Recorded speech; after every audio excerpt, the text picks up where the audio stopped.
है बीच में जब जंगल राज के युवराज हमारे सीएम थे, यानी कथित 9वीं फेल और कथित चारा चोर के बेटा डिप्टी सीएम थे तेजस्वी यादव जी, उस महिलाओं या बेटियों पर अत्याचार करने वाले या उनके साथ छेड़खानी करने वाले, उनके ऊपर अपराध करने वाले अपराधियों की भी अब बिहार में खैर नहीं। योगी आदित्यनाथ हमेशा यह कहते हैं कि अगर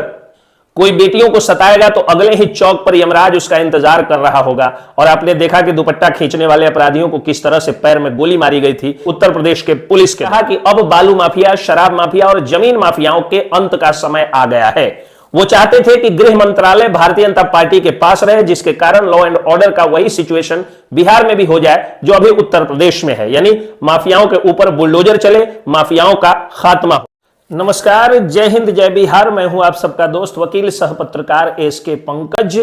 आज बिहार के विधानसभा से एक बहुत ही अच्छी खबर निकल करके सामने आ रही है। खबर यह है कि बालू माफिया, जमीन माफिया और शराब माफियाओं पर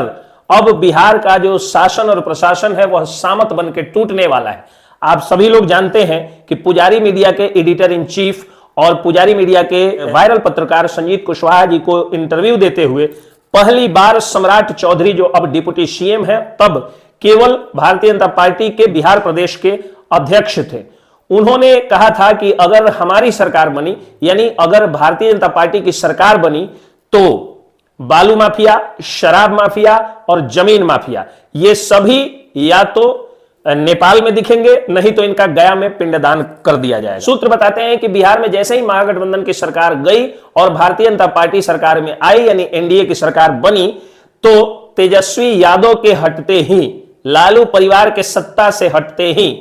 सम्राट चौधरी जी ने कहा कि अब बालू माफिया, शराब माफिया और जमीन माफियाओं के अंत का समय आ गया है। वो चाहते थे कि गृह मंत्रालय भारतीय जनता पार्टी के पास रहे, जिसके कारण लॉ एंड ऑर्डर का वही सिचुएशन बिहार में भी हो जाए जो अभी उत्तर प्रदेश में है, यानी माफियाओं के ऊपर बुलडोजर चले, माफियाओं का खात्मा हो। लेकिन अपने जिद के लिए हमेशा से विख्यात कहें या कुख्यात कहें, हमारे सीएम नीतीश कुमार जी जिद पर अड़े रहे कि उन्हें ही चाहिए गृह मंत्रालय। वो गृह मंत्री हैं आज, लेकिन भारतीय जनता पार्टी ने निगोशिएशन करके, विचार विमर्श करके और एक ऐसा कानून बना दिया है कि अब जिलाधिकारी जो है वो मॉनिटरिंग करेंगे, क्षेत्र के सभी भूमाफियाओं को, सभी बालू माफियाओं को और शराब माफियाओं को चिन्हित किया जाएगा और उनके ऊपर अपराध नियंत्रण कानून 2024 के अनुसार अब उनके ऊपर कार्रवाई होगी। महिलाओं या बेटियों पर अत्याचार करने वाले या उनके साथ छेड़खानी करने वाले, उनके ऊपर अपराध करने वाले अपराधियों की भी अब बिहार में खैर नहीं होगी।